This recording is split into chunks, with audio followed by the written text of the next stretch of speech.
Don't panic when you encounter a blue screen error. I'm going to show you how to fix this problem step by step. Let's begin. Now click on Advanced Options, then select Troubleshoot, select Advanced Options, and then select Command Prompt. It will open Command Prompt window. Type chkdsk /f/r c:, and hit enter to execute the command. Now wait for some time to complete the process.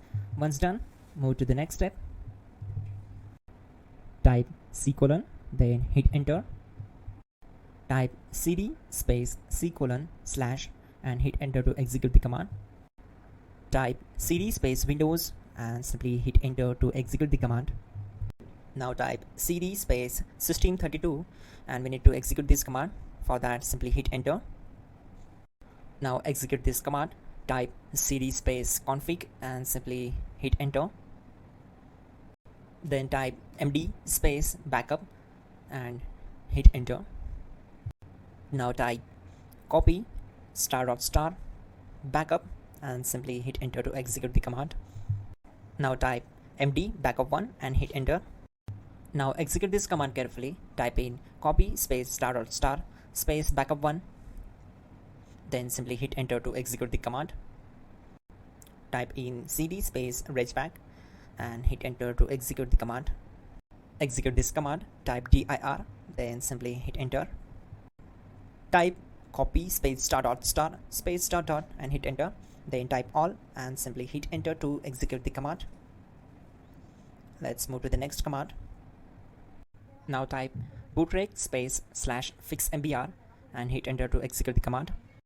Now type in bootrec space /fixboot and simply hit enter to execute the command. Type cd space c:/ and hit enter. Now type cd space windows /system32 /config /regback and hit enter to execute. Now type this command bcd edit space /exports space c:/ bcd backup, then hit enter. Now execute this command. Type cd space c:/ and hit enter. Now type md space boot and hit enter. Type cd space boot and simply hit enter. Now execute this command. Type md space bcd. Now type cd space c:/ and simply hit enter. Now type attrib space c:/ boot bcd space -h space -r space -s and hit enter to execute. Type in ren c:/ \boot \bcd bcd.old and simply hit enter to execute this command. Type bootrec space /rebuild bcd and hit enter. Type exit and simply hit enter. Now click on continue. It will restart your system. So that's it guys, your problem is solved and you're good to go.